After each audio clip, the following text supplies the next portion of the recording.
我们说帮忙吧。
山有他真诚，我母女俩眼泪，耳边响起驼铃声，路漫漫，雾蒙蒙。生涯常在手，一人分别两样情。战友啊战友，亲爱的英雄，当今夜啊。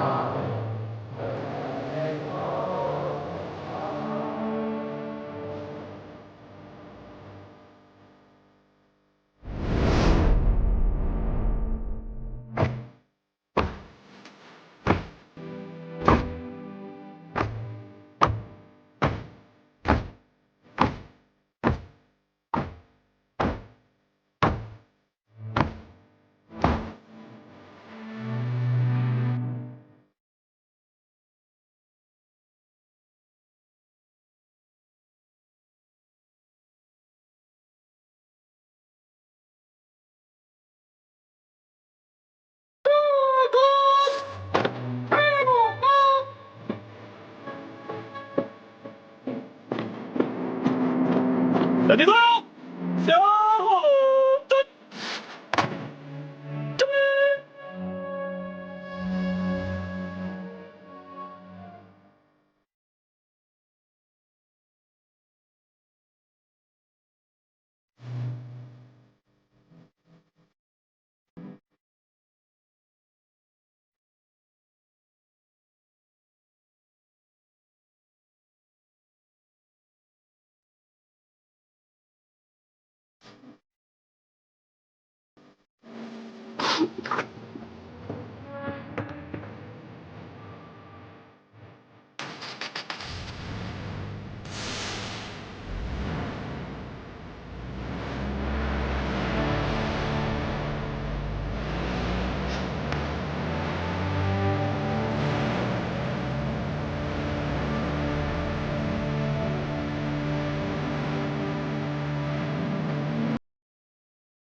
疯子，老侯，我后悔了，我也应该站在队列里面，站在你们身边，送你们这一程。可我就是怕分开，越怕越不敢过去。老了，泪点低，你们老是笑话我。我最后想明白了，不怕你们笑话，都笑了30年了，我还怕这一次？走吧，开开心心的走，咱老哥几个聚是一团火，散不会是满天星。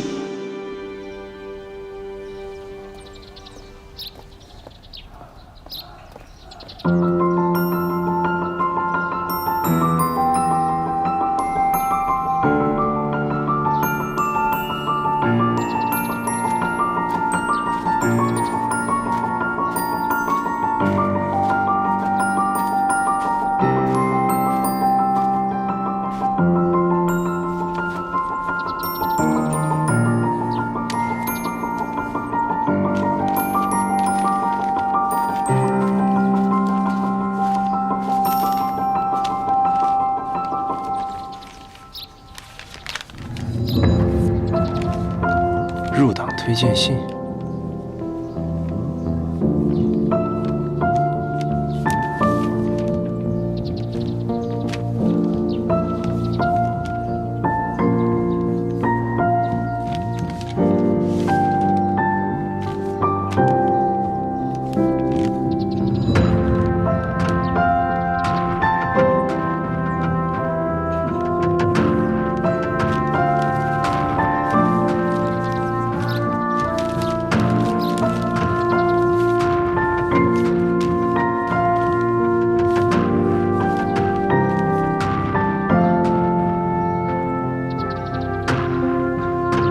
请举起右手。我宣誓，我志愿加入中国共产党。我志愿加入中国共产党，拥护党的纲领，拥护党的纲领，遵守党的章程，遵守党的章程，履行党员义务，履行党员义务，执行党的决定，执行党的决定，严守党的纪律，严守党的纪律，保守党的秘密，保守党的秘密，对党忠诚，积极工作，对党忠诚，积极工作，为共产主义奋斗终身，为共产主义奋斗终身，随时准备为党和人民牺牲一切，随时准备为党和人民牺牲一切，永不叛党。永不叛党。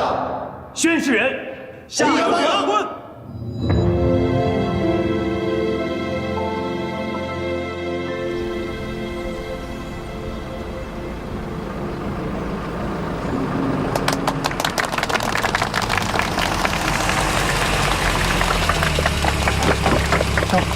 给我哥，这么多粉丝啊！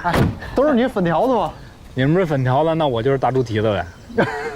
猪蹄子炖粉条，这你都爱吃你。哎，班长，你的伤势恢复得怎么样了？啥事儿没有，只要别再复发就行了。疼不疼啊？我以为疼，结果咔咔2管麻药进去，啥也不知道。哎，夏卓呢？这小子怎么没来啊？啊？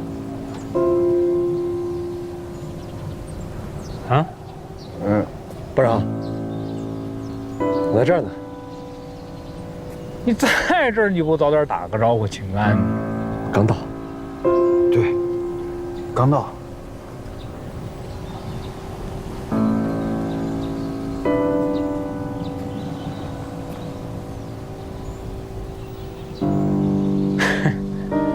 行了，别在这愣着了，饿死我了。给我吧。张士斌给我做煤球饭了吗？这种煽情场面我永远赶不上。食堂，食堂，食堂。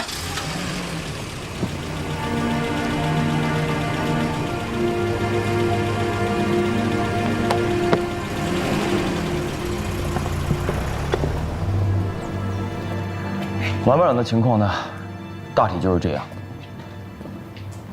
不算是失明，能看见微弱的光，但是医生说几乎等于失明。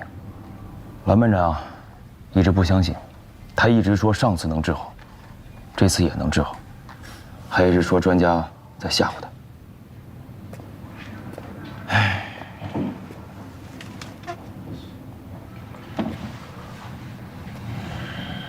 我个人觉得吧，如果一个人他欺骗了你，一定是有难以启齿的理由。如果骗了你，能够帮他渡过难关，为什么不骗呢？不仅能够帮他渡过难关，还能让他活得更好。我愿意跟他一起骗。同意，特别同意。谁还没撒过谎？我就是一个特别好的例子。郎班长一直也是变成弱势，可能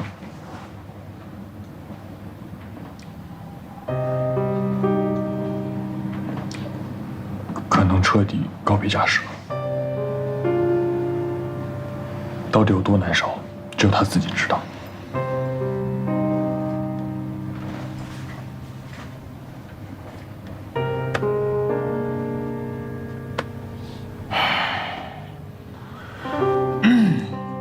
本来班长的退伍手续是和这一批老兵同时下来，就是因为眼睛这个手术出这个特殊的情况，因此还没有跟其他几位班长一起退伍。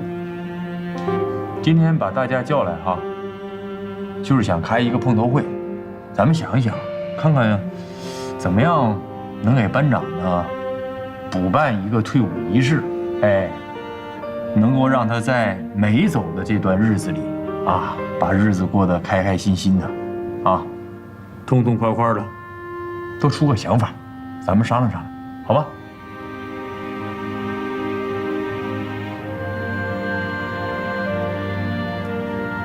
连长，指导员，既然郎班长退伍延迟了，正好又赶上阅兵选拔，能不能让郎班长当这个裁判？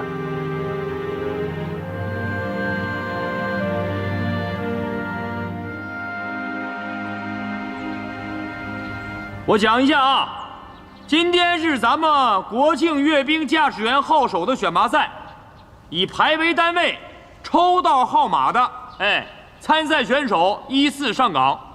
测试的科目是定速过杆，没有问题吧？没有。好，开始吧。向右推，起步，走。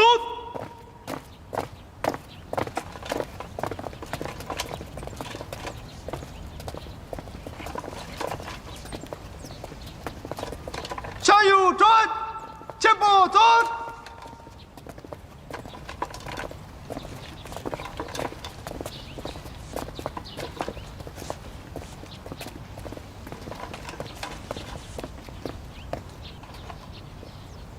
夏卓，天安门见。你肯定没问题。我今天啊，纯属友情客串。咱俩必须选上。进了阅兵村，咱俩必须当基准车。没问题。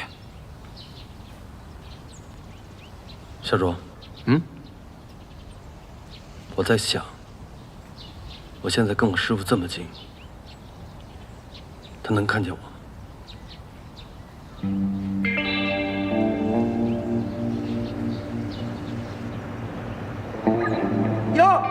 到，等着，是。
是过硬了，被我瞧上了，一样有机会进战人连。别忘，他造，跟我学驾驶吧。我1个1次就考过了啊！我告诉你，要考不过我就下。什么玩意儿？你开着？不跪！别紧张，我也看你成绩啊。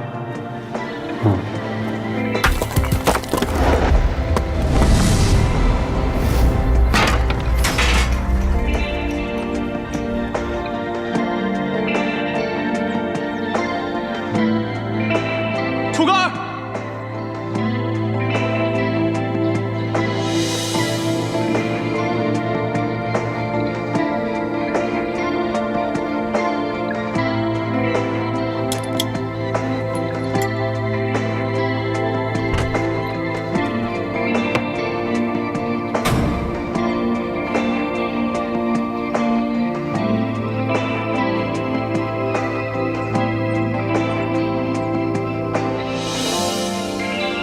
那天临安帮的意外落选，让很多人始料未及。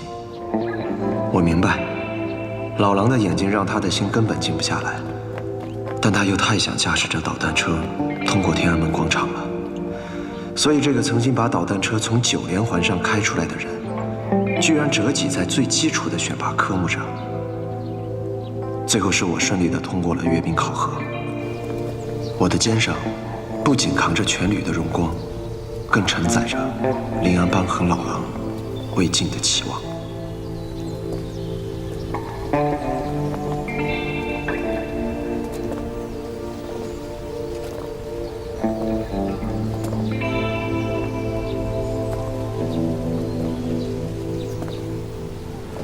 这送走一批一批的哈，一批又一批啊！该你们送我了，也挺好。以后就溜达玩儿，是吧？挺好，挺好，挺好。到这岁数也真是干不动，也该回去享享清福。行了，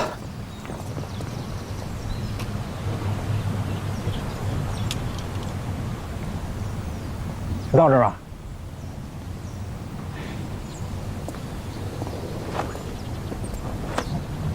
胡班长，好好陪陪嫂子。别搞那么伤感。我是谁啊？27名旅车神，我要想回来一脚油不就回来了？是。咱都不许哭啊！你眼睛不好，控制点。退休高兴的事儿，我哭啥？高兴。我找那老哥俩我们玩去。好，好好的。哎，小周，国庆大阅兵，我在电视上看见，回头完事儿了给我发微信。告诉我一下，在天安门、长安街开咱们发射车是什么感受？班长，我会带着你和邦邦的心一块儿去。到时候可不能这样。吃饭。啊，是。罗阳，好好考。提干的时候别忘了咱们老连队啊。是。班长，保重。真提干的时候，告诉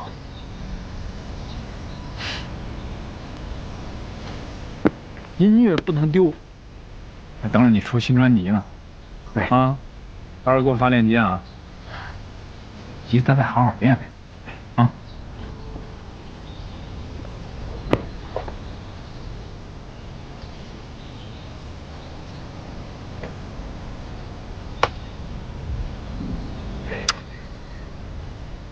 别让气氛搞那么沉重吧，你这是一直活跃气氛的人，你啊，是不是？你得支棱起来，你得啊。咱不一样，记住，人生的方向盘永远是在自己手里。弯道、直道、坑坑洼洼的道，都是咱们这辈子必须要走的道。只要你认准了方向，认准了目标，咱们是咱们自己人生的司机。夏卓不是有句话吗？人生永远没有标准的正确答案。好好的，给个师傅丢人。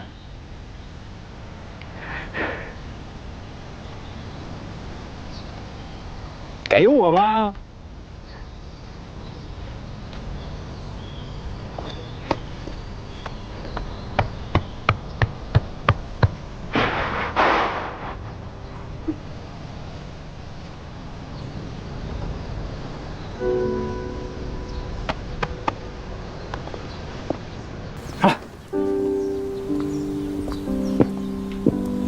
就这么着吧。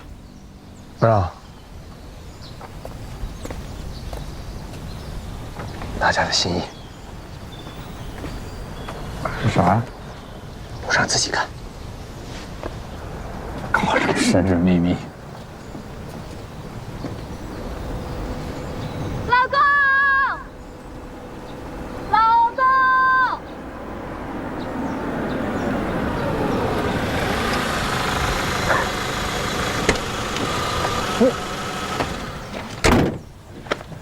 哎呀，我等了这些年了，你们终于把我老公还给我了啊！嫂子，嫂子，嫂子，老公，你看看咋样？是不是跟你一样帅？帅，帅，咱家老娘们儿，哪弄这么个车？这多少钱？人和车都我看你开大车开习惯了，怕你开小车你坐着不舒服。哎，你不是说等你退休了要带我环游祖国的大好河山吗？忘了？不许反悔啊！现在也走，一刻都等不了，你可知晓？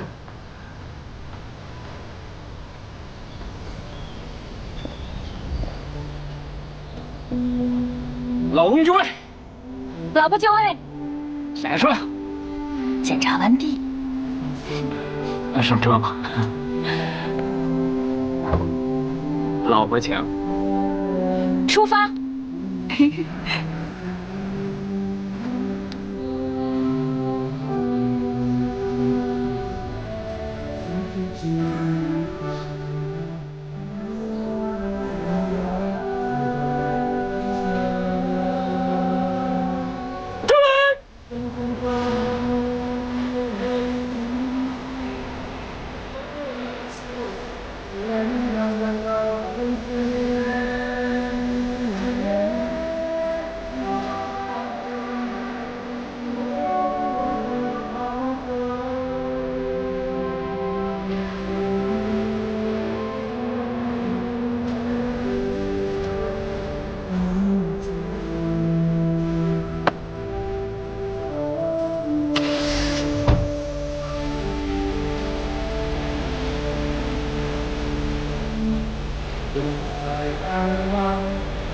礼毕。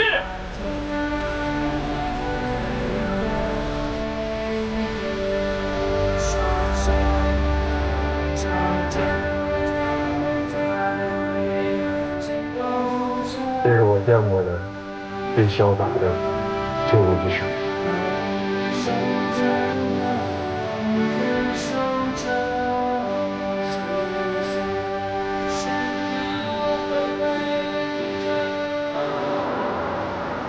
咋样？这车舒不舒服？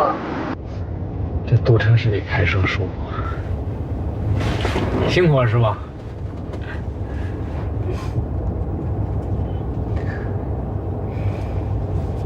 这什么东西？看看。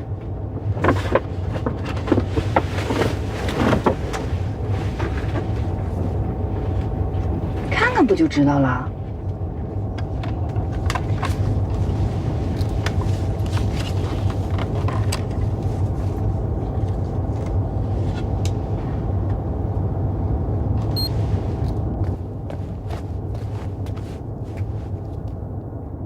王班长你好，我是夏卓。咱们部队有句老话，叫轰轰烈烈的来，安安静静的走。我们也不想你成为例外，当然也想着与众不同和更有意义，也算是给你个惊喜。老罗，没事常回来看看，这里永远是你的家。班长，我是你带的兵啊，这么多年了，你看着我一点点成长，我看着你退伍。其实你离开部队，我挺高兴的，真的。现在真正能脱掉军装，好好的享受一下生活，当一回真正的老百姓了。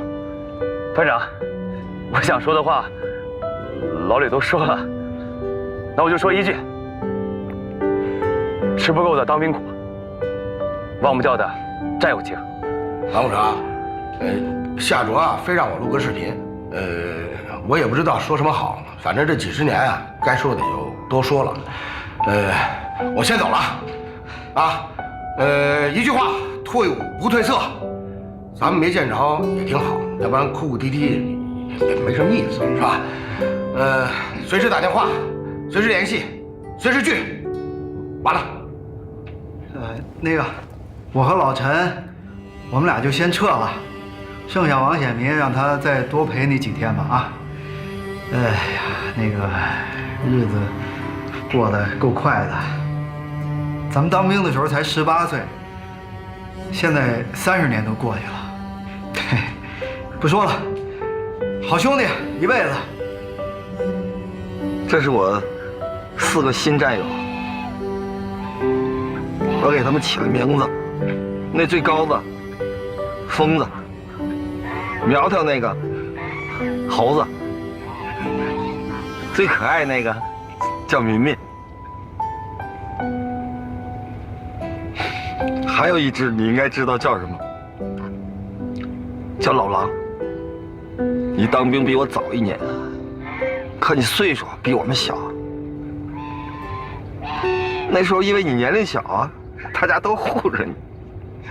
我记着疯子还为你打了架了，对吧？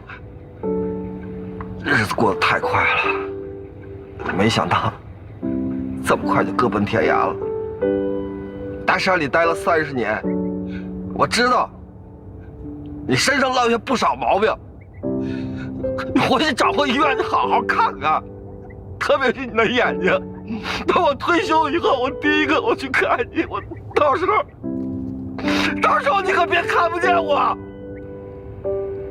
郎班长好，我虽然不是您的徒弟，但是您的老兵精神一直激励着我。现在您退伍了，我将接过您的旗帜，继续向前。郎班长好，我是欧阳俊，我要告诉您一个好消息，我今年准备报考火箭军工程大学，入伍提干是我的奋斗目标，我要成功了。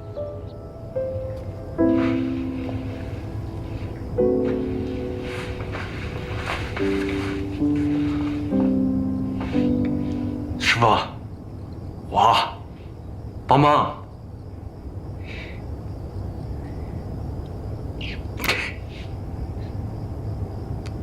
哎呀，其实好多话都想跟您说，但是这非得录个像嘛，我一下就不知道怎么说了。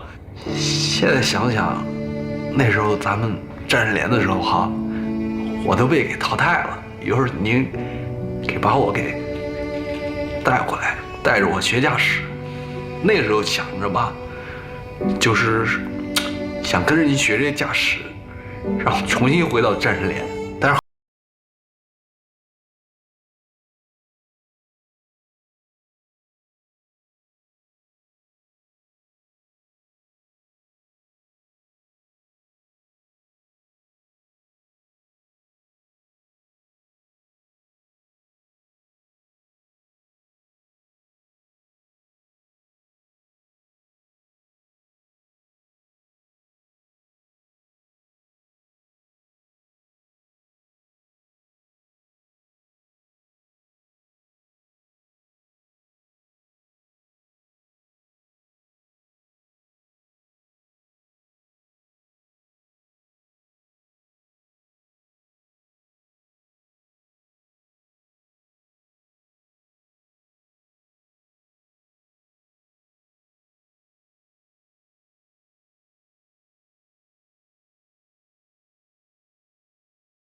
名的战人连，恭喜你们进入到了1年1度的选拔比赛当中。因为只有通过选拔，你们才能成为一名真正的战人连战士。祝你们在接下来的选拔中好运！少战有我，有我必胜！少战有我，有我必胜！少战有我，有我必胜！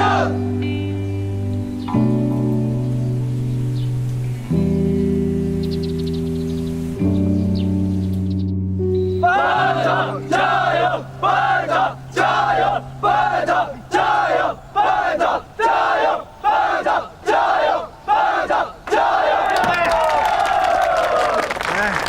行啊，行啊，你们这帮小子没一个给我加油的哈，白心疼你们了。不在给咱们俩加油吗？都喊班长加油，班长加油呢。对呀，你看你都说了，班长加油，没有给班副加油的。副班长跟班长都一样啊，不行，再来一把，必须得给我加油。再来一句，左手，来呗，来，1、2、3，副班长加油！副班长加油！副班长加油！副班长加油！副班长加油！副班长加油！够意思，各位够意思了啊！我输了，你们加油加的挺厉害，是吧？啊？可班长赢了呀！对呀，对，班长赢了。我跟你们说啊，过几天我就去阅兵村了，就剩一班长了，看他到时候怎么收拾你们啊！看我怎么收拾你们啊！副班长加油！副班长加油！副班长加油！行了行了，别加油了啊！赶快去热身吧，等会儿30×2比出个优异成绩来，让下班长好好去集训。哎，班长，国庆节的现场直播，我们在电视里能看见你吧？对呀，能啊，能看见我的车。那咱们定个暗号吧。人家足球运动员进了球，都会做一些事先设计好的动作，把这个球献给谁谁谁。班长，你经过天安门的时候，你开2下双闪，这样我们就都知道你是在跟咱们1班打招呼了。对呀，好主意，好主意，好主意，好主意。行，这样吧，我经过天安门的时候啊，我摁2下喇叭，这样更好。啊，对，这样更好，更好。我跟你们说啊，赶快去热身啊！一会儿谁要是跑不进优秀，你们懂的啊。是，快去，快去吧，去吧。哎，现在这帮兵啊，没一个怕班长的，哪像咱们那时候。说什么呢？说的跟你多大似的。哎呦，我当班长的时候，你们怕过我吗？啊？哟，连长。连长，你这个走路不出声的习惯，什么时候能改一改？是啊，太吓人了。改不了，这脚底下有功夫呢。可以啊，这兵带的有模有样的，颇有点我年轻时候的风范嘛。啊？哪里？我这就是照猫画虎啊！对，照猫画虎。连长他就是虎。对，还是虎是吧？啊，我虎还你俩虎，看你俩特别虎，真想一脚踢死你俩。你信不信我踹死你啊？哎，局长，你什么时候来的？这怎么走路一点声都没有啊？这吓死我了，不能改改啊！改不了了，我脚底下也有功夫。我明白了，只要是脚底下不出声的，都是旅长带的兵。你这是来这干什么呀，旅长？明天下周就要去阅兵村了。我自己掏腰包呢，买了一只羊，晚上呢给你们单独加餐，就吃羊肉馅大饺子啊！真的啊，旅长，我就想着这口羊肉馅大饺子呢。我知道，我看了你超级大脑夺冠后的采访，记者问你现在最想吃什么，就想吃一碗热腾腾的羊肉馅大饺子。旅长，这您都记着？这个旅长，那个你也回忆回忆。你看我喜欢吃啥？你看你能不能记起来？就我也有爱吃的。你告诉我你不爱吃什么？啊？还有你不爱吃的东西吗？也有，就是少点儿。哦。夏周啊，是。走路可以不带声，但是呢，人过不能不留名。这次去了阅兵村啊，我对你的要求只有8个字：心无杂念，好好训练。超级大脑现在变成了超级驾驶员，争取当基准车，给咱们270旅啊长长脸。是。行了，训练去吧。那边热身已经热半天了啊。是，走，是。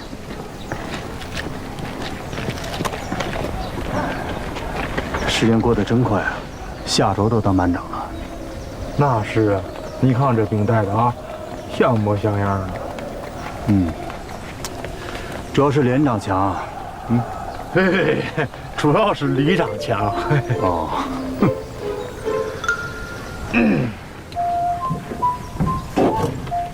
旅长，我呢分享你一个我的小秘密。说，我呀喜欢吃牛肉馅的饺子。哎，你见过牛吗？啊，对不起，我买不起。不，不咋对我就这么小气呢？我不是你带的兵啊，我呀。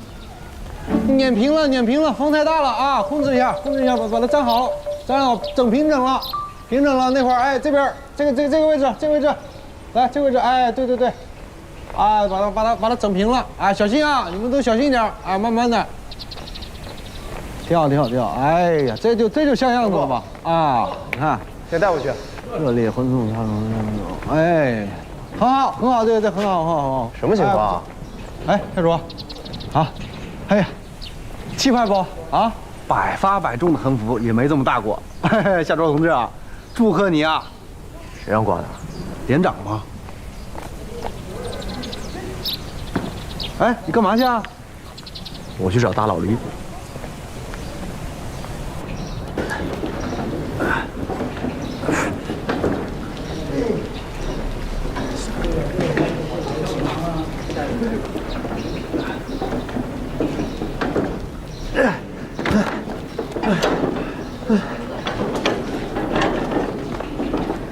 哎呦我的天！连长，哎，连长，好身体啊，达标肯定没问题。少在那夸我！我告诉你啊，现在这干部考核强度不次于你们战士的，谁行谁就留，不行的直接回家陪老婆看孩子。这一次干部考核当中，我必须拿这个全旅前3。啥事找我？连长，那横幅能撤了吗？撤了干什么呀？那横幅我特意让贴上去的，那不挺好的吗？太招摇了，撤了吧。招摇吗？我就是觉得招摇我才贴上去，不招摇我贴它干什么？你想想，这个人争一口气，佛争一炷香。火箭军争的是什么呀？荣耀，对吧？你要是觉得招摇，你这样你就把眼睛闭上，一走一步你不看它，对吧？你一闭上不看它就行了。反正我呢也不是给你看的，我是给全连乃至全旅的战士们看的。咱们这次国庆阅兵，火箭军方阵全基地选派28个人，咱们战士连唯一的一个就是你。连长，我去阅兵村，大家都知道，干嘛这么兴师动众啊？兴师动众了吗？我这还有更兴师动众的呢。那明天我准备搞一个特别隆重的欢送仪式啊，那红毯铺地，鞭炮齐鸣。我去阅兵村，是不是给咱们连争脸啊？必须的呀。那我提一个要求不过分吧？你看你这么争脸的时候，你就提一个撕掉横幅这一个要求啊？你说说为什么？连长，你看，这么多老兵在部队里待了一辈子，退伍的时候也不过如此。你这把横幅一拉，我这心理压力太大了。再说了，去阅兵村是全连乃至全旅多少人破碎的梦想，我把别人破碎的梦想给挂起来，这太不地道了。那红毯铺地，鞭炮齐鸣，我会跟旅长说，都不要了。你这个臭小子啊，反正在我这儿，我不同意啊，我肯定不同意。行了，谢谢连长。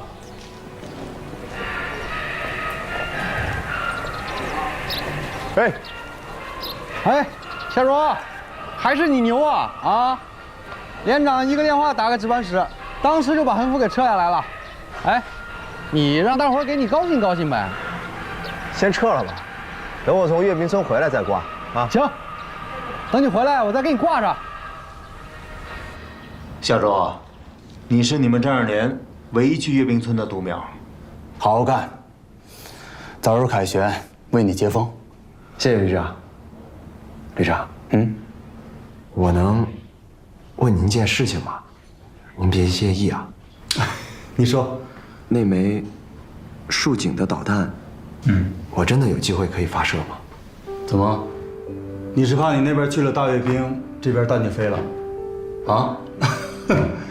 放心吧，谁准备好了就是谁的。这样，这个我可以先送给你。夏卓，你为了参加阅兵，放弃了考学题干，我这个当旅长的，佩服你的勇气。当然，我更是希望你能够早日考上军校，你的才华应该需要更大的舞台。旅长，您放心，等我阅兵结束回来，我就马上准备明年的考试。言为定啊。不过我有言在先，当班长呢是干3年，考上学之后呢，你可是要干一辈子的。旅长，您是怎么坚守下来的？什么意思？您从来没有动摇过吗？从来没有想过脱掉这身军装？怎么说呢？我读研究生的时候，我的导师是一个军工的老专家，他是2次进入火箭军的，他也算是一个传奇人物了。我记得他跟我说过一句话特别好，他说一个军人的一生应该有2次穿上军装的机会。第一次穿上军装就是新兵入伍的时候，那个时候毛头小子什么都不懂，就觉得穿军装帅，火箭军牛。可第2次穿上军装，就是他脱下军装的时候。脱下军装，怎么就是第2次穿上军装呢？当你脱下军装，你才会发现，你的灵魂已经把你的军装刻在你的骨髓里了。这就是我的回答，但不是绝对正确的答案，更不是唯一的答案。因为每一个老兵的理解都会不一样。夏卓，我期待着你的回答。我让你来270旅，绝不仅仅是来当一个班长的。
谢谢大家今天用这种方式来接我，我觉得真酷。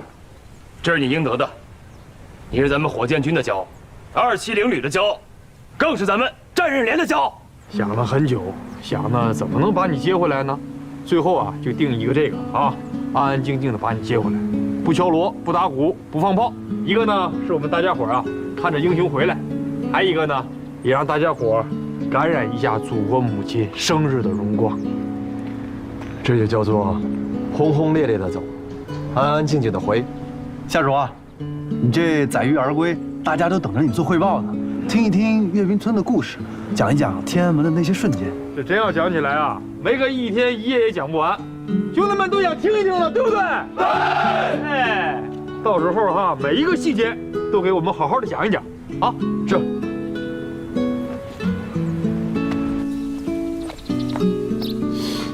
哟，这还转夏卓亲启，国外寄过来的。哎呀，我来给斟酌一下啊。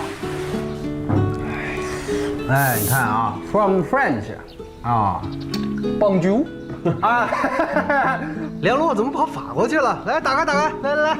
哎，不行啊，不能打开。啊？为啥呀？我一直都没打开过。嘿，梁洛寄来的，打开看看。哎，看。不行，我都能猜到这里面寄的是什么。那你能猜到，我们俩不知道啊？是啊，反正不能打开。干嘛？非得让我第一天回来就掉眼泪啊？掉眼泪？你和他，我也不知道。总之呢，我刚到阅兵村的时候，他给我打了一个电话，说他要去法国念书。我临回来的时候，给我寄了这个。不管是不是分手，我都相信总有一天会再遇见他。不打开，所有的记忆都是美好的。万一打开，更美呢？啊，这谁能知道啊？那也要等到更美好的时候再打开呗。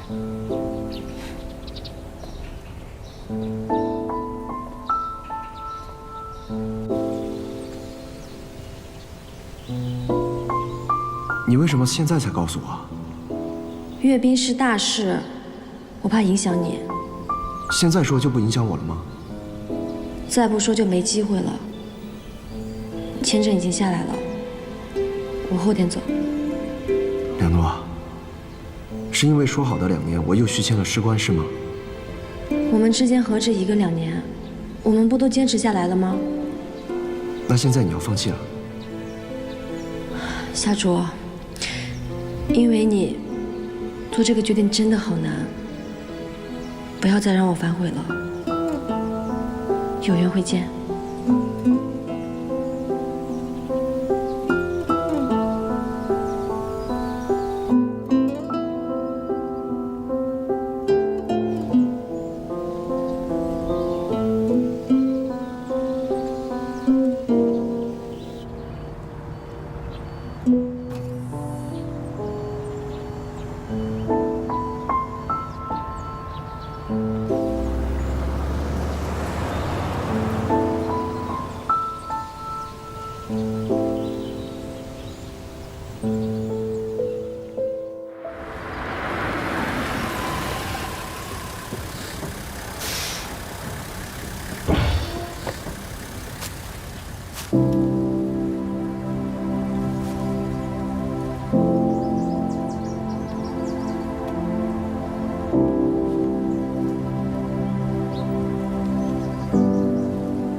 爸，儿子，东西收拾好了。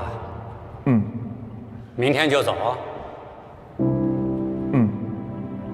好。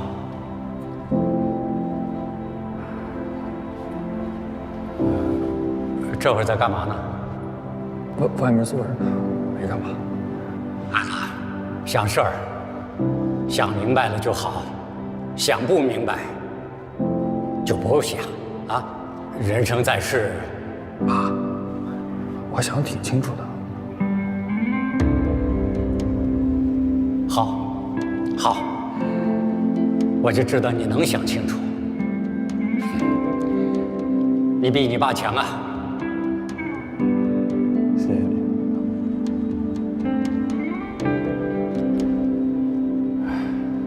你也不用谢我，我这个当爸，爸，照顾好你自己。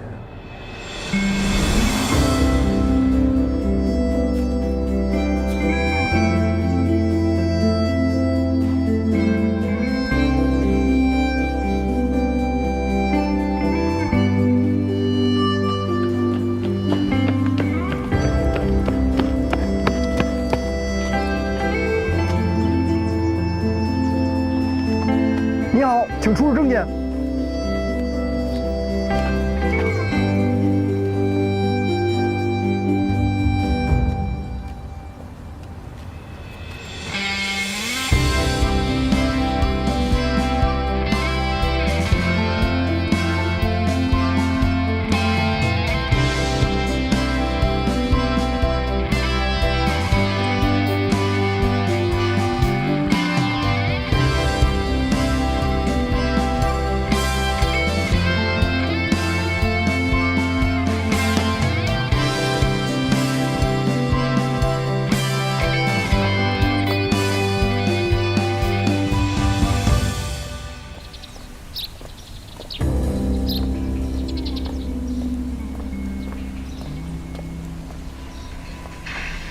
这射手怎么不去上路把蓝抢了呀？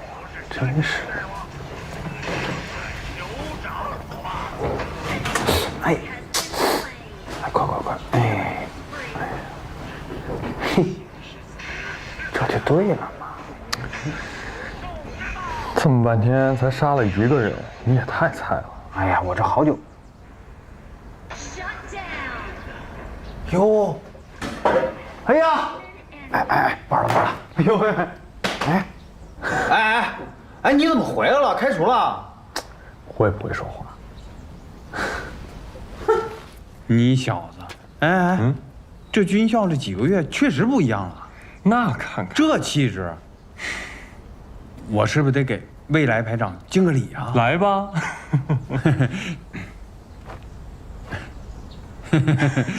哎，你等着！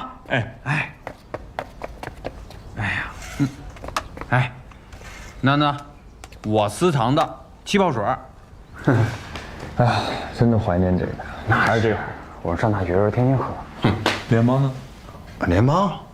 哎，联邦现在可是2班的班长了，我1班班副。可以呀。班长是下桌。哎，对了，你回来去见连长指导员了吗？没有啊，我这不刚回来吗？就去干部科报了个到。那你住哪儿啊？住这儿啊，这不有床吗？住这儿啊？啊！别，你还与民同乐啊？你赶快换个地儿住。真是，哎呀，主要是吧，没你我睡不着。啊，行啊，你小子啊，军校没白念啊，学会开玩笑了都。我一直会开好吗？我怎么没发现？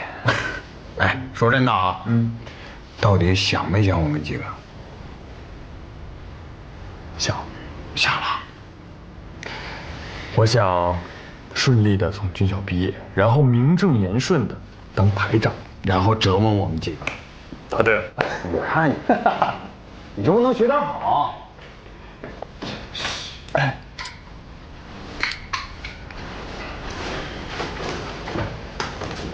那个，要跟你说个事儿呗。行，说吧。你爸来部队了。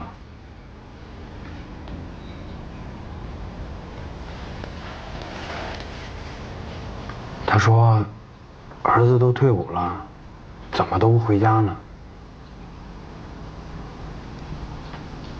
还说什么？还说，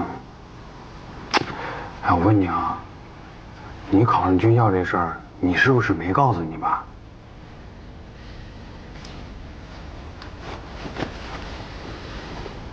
没有。说，我先回来再收拾，我先去见厂长了。走了。方文俊，这事儿我可谁都没说啊。谢谢。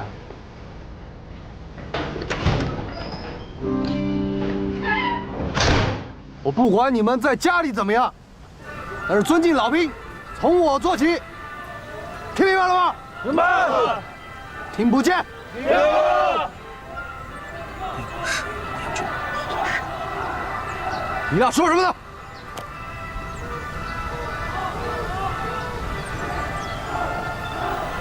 王八，到，早点训练。到。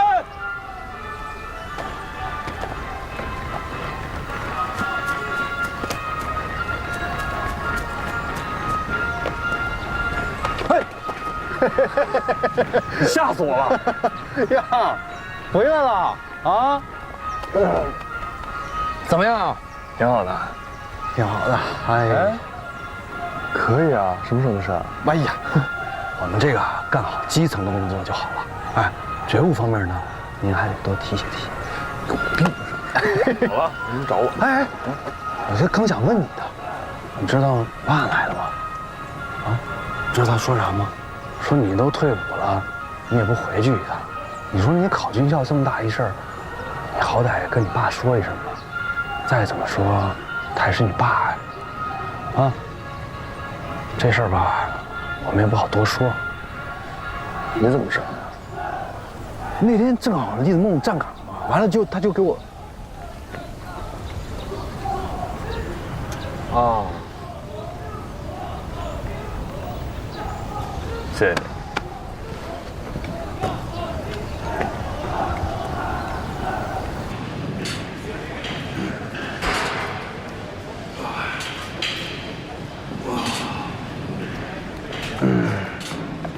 慢，你先别练了，别练了。你起来，我问你事儿。怎么了？哎，欧阳军你见着了吗？见着了，应该去找连长去了。你跟他说他爸的事儿了吗？我说了。哎，你可千万别跟他说啊，听见没有？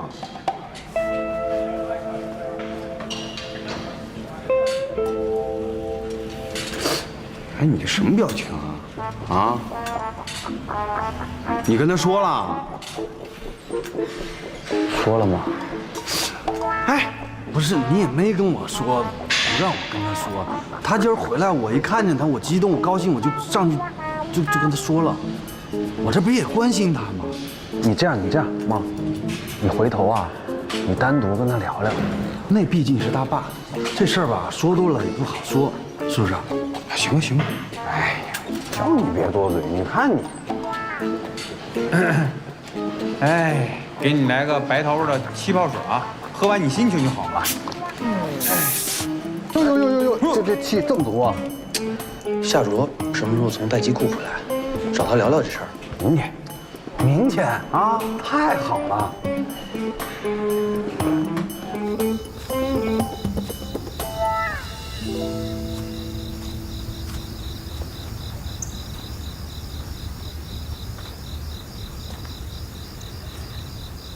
你找我？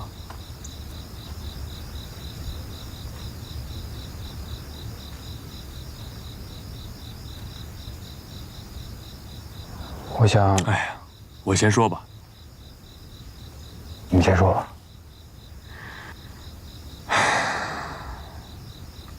这事儿啊，不怪你，也不怪联邦，是我自己的问题。这些年，我一直在想办法改变自己，但你也知道，有些事儿并不如你所愿。我想跟他说些什么，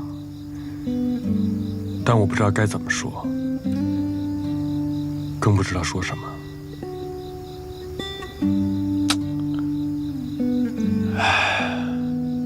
我记得当年你明明没体感，你还自己弄了一身军装，拍了张照。哎，但是现在呢，我反而没那么兴奋了。我都能想到，我给他打电话，我告诉我爸，我说爸，儿子上军校了。但是，我怕他第一句就回了一个“嗯”，第二句就是还有事儿吗？没事挂。我也想过写信跟他说，但我觉得写信不能表达我想说的东西，我怕他看不懂。怕他看不懂。我还想过，回家，我推开门告诉他：“爸，儿子回来了。”我估计我一回家推开门，见着他面，我就一句话也说不出来了。所以我现在什么都没跟他说过。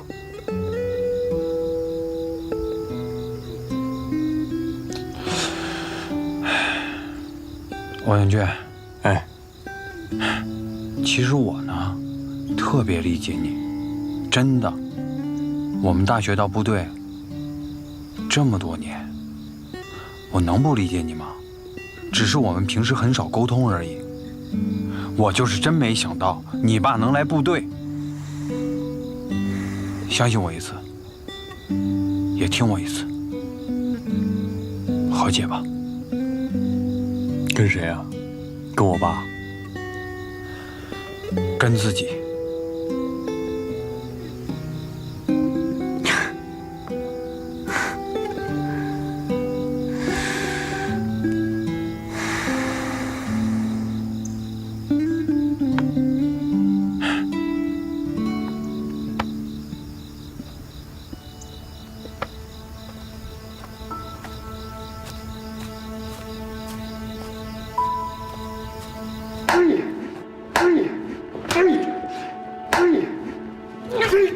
松手！爸，你给我松手！爸，松手！爸，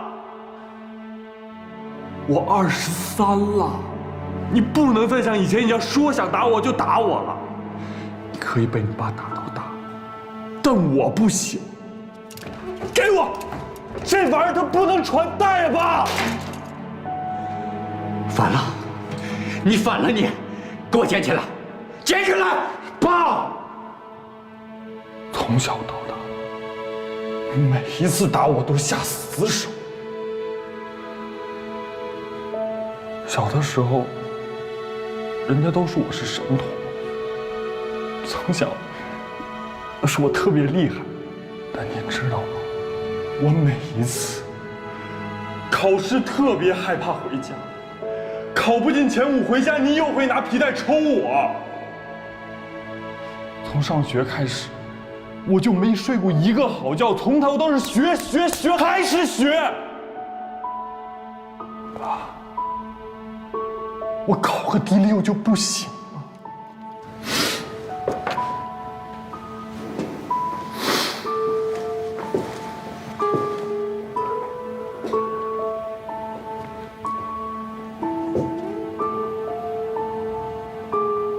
我妈就是因为受不了你脾气走的，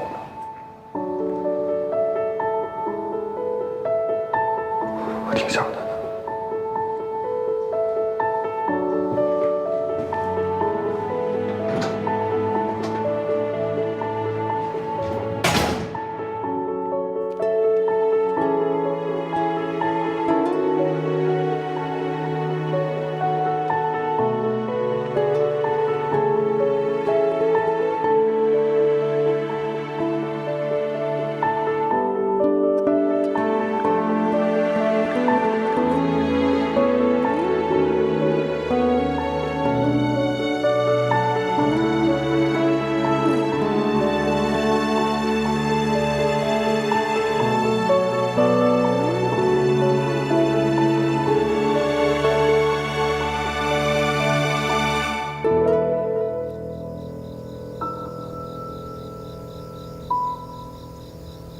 团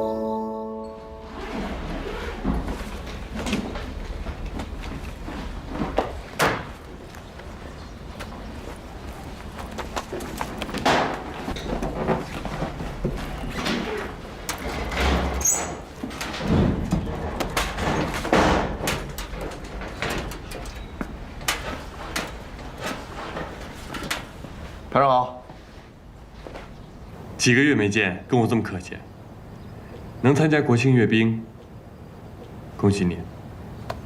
我就是幸运，没什么好恭喜的，这都是集体的荣誉。不，你是幸运撞上了努力。你呢？我呀，跟你相反，我是努力的想撞上幸运的。待几天啊？1个礼拜。我们系有一个实践论文，我选择回部队调研。哦，对了，拿个东西。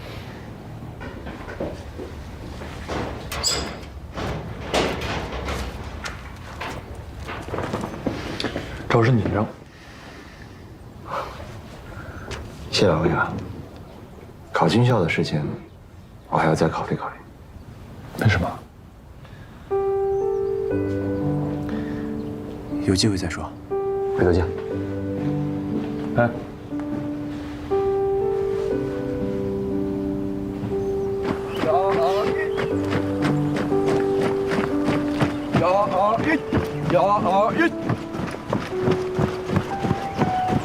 你说的都是真的啊？是啊。我也发现了，阅兵回来人就蔫着，肯定是有什么事儿，但是有什么事儿我也没问他，自己想办法，自己去调整呗。毕竟是个老兵了，如果要是想着提干，就要学会自己去调节。是啊，连长，他这人我特别了解，他是一个特别积极乐观的人，你从来不会在他身上看到那种无所谓的状态。但现在看来，当士官也好，提干也罢，他还没有准备好。准备？对。你想啊，如果不考学，士官当一期就走，不是没有准备好吗？他是个人才，我一直都不否认。而且，咱们旅为了培养我们，确实花费了很多心血。但夏卓现在就像一个迷路的孩子一样。哎，你这个领章带了有几个月了吧？你思考问题的高度，你得跟得上啊！啊！既然带了这副领章，你就得以一个指挥员的思想高度，啊，去思考问题。不同的指挥员，思考问题的高度、方向、层次，那都是不一样的。这么说吧，你、夏卓，那都是我特别看好的。你们是未来火箭军乃至全军的中流砥柱。我明白了，连长。但什么呀，但啊！啊，你是排长，他是个班长，是个战士，咋的？带兵不会了？我手把手教你啊！哎呀，连长，我知道你已经有方法了，要不指点指点我呗？从你开始啊，好好想想吧。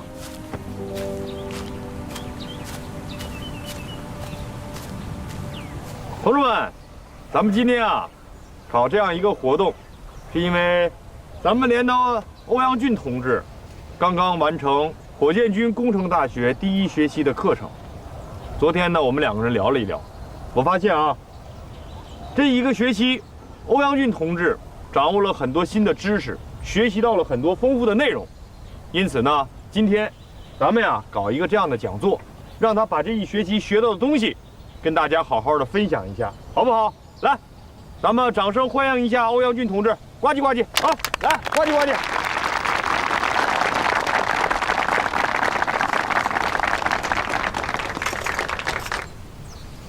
各位战友，大家好，我是欧阳俊。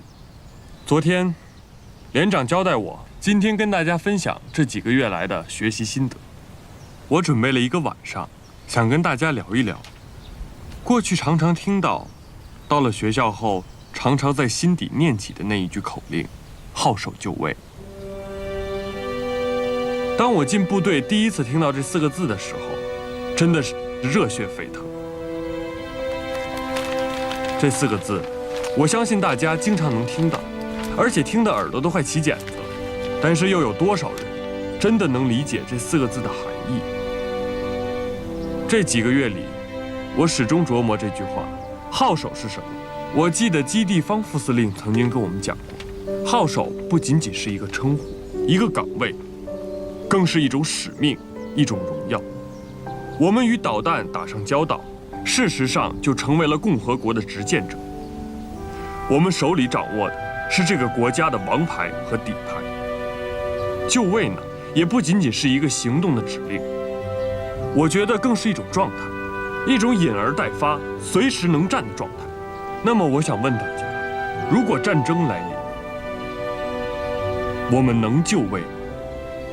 大家应该都不怀疑我们具备这个能力，毕竟参加了那么多的演习，打了那么多的导弹，毕竟我们是百发百中的。可是大家有没有想过，真正的战争是不是真像演习那样，给你一个靶标，让你从容地占领阵地？不是。既然是战争，就一定有对手，有敌人。我们是不是真的了解我们的敌人？当我们的目光离开靶场，看看外面的世界，就会发现，我们处在一个强敌环伺、对手林立的国际环境中。我们的对手一刻也没有放松过对我们的觊觎，在海上，在边境，在网络空间，在隐蔽战场，我们的兄弟部队与敌人短兵相接，每天都在经受各种各样的考验。我说这些，只是为了告诉大家，我们是不轻易出手的那一张底牌。但假如战争今天爆发，当祖国和人民需要的时候，我们有底气、有实力喊出“号手就位”。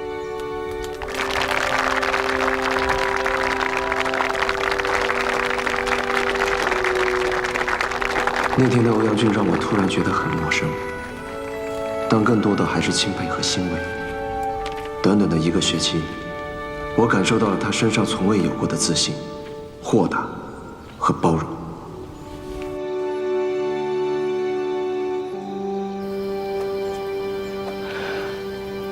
他和梁诺什么时候分的手啊？听夏柔说，是去阅兵村前后的事。那他还说什么？哎呀，无奈的接受，强颜欢笑呗。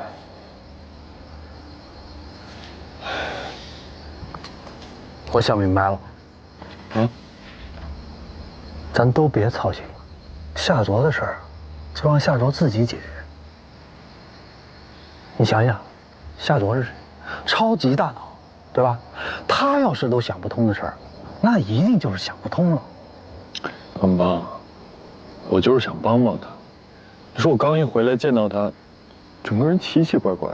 哎呀，我们也想帮他，可是怎么帮呢？哎，你问伊子梦，他自己抱那盒子说，什么只有不打开它，才能完美的保留这段记忆。等会儿，什么盒子呀？就是梁诺给他寄的快递，还是从遥远的法国寄回来的。那盒子就是这么大，然后是黄色的。对，就是那个。对，我见过，在那储藏间里。这个盒子里面有什么东西啊？我们也不知道，就让他打开，他就是不打开。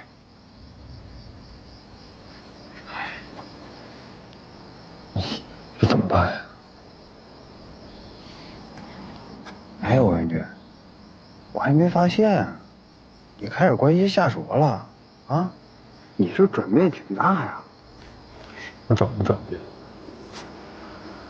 ？2年前，我们入伍的时候，偶尔医生把我列在了入伍名单之外，都知道，其实是夏卓，啊对，还有你们2个，硬生生的围追堵截才把我拉进来。所以现在这么好的时候，我不希望他因为一个失恋就耽误了自己的前程，我第一个不答应。你们2个也别袖手旁观啊！我们哪袖手旁观了呀？我们想帮他没办法呀。你说你们都了解他，夏卓他，对吧？你们就没有想过给梁诺打个电话什么的？我们怎么打电话啊？那是他女朋友，又不是我们女朋友。那你们是同学呀。哎呀，行，都别说了。这事儿吧，我和尹梦都有责任。可是，你怎么办呢？我就是想帮嘛。哎呀。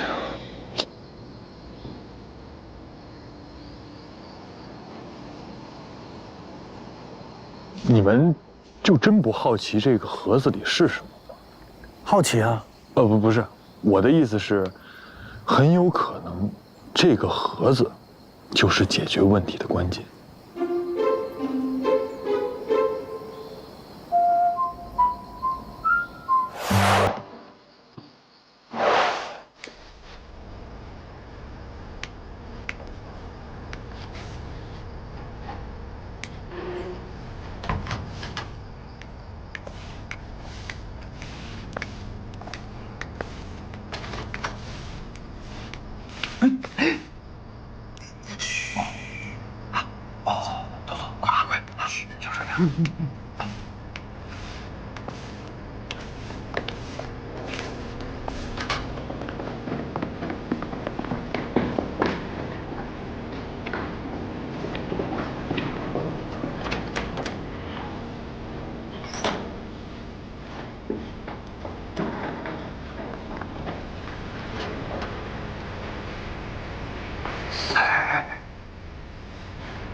咱们这么做，是不是有点对不起夏卓？